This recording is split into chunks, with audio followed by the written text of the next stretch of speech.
Sanjay sir কি বলবেন আজকে নাগাল্যান্ডের বিরুদ্ধে বড় ব্যবধানে জয়? না দেখো, বড় ছোটোর ব্যাপার না, জেতাটা দরকার ছিল।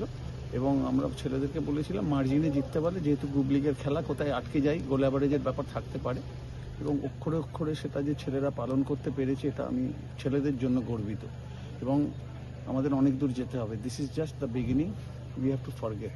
এটা আমাদেরকে ভুলে যেতে হবে। If we want to achieve something, we have to forget this and পরের ম্যাচ থেকে শুরু করতে হবে।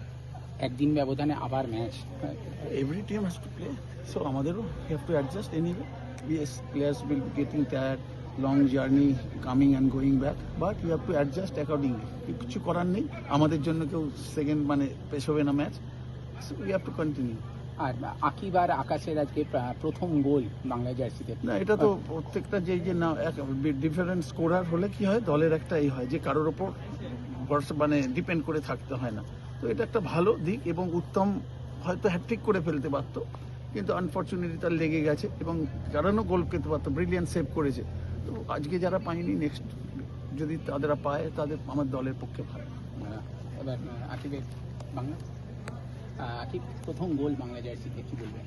আমি আলহামদুলিল্লাহ আল্লাহর জন্য, and I want to thank my coach for trusting me and putting in me, and just because of my team I could score, and this is just the beginning, and we want to win the championship, and we are working so hard, and that's it, and we'll keep fighting every match. Who will you dedicate this goal? I just want to dedicate this goal to my team, my God, my family and all, and this is just the start. I want to keep scoring every match, and till the finals. Thank you. Thank you.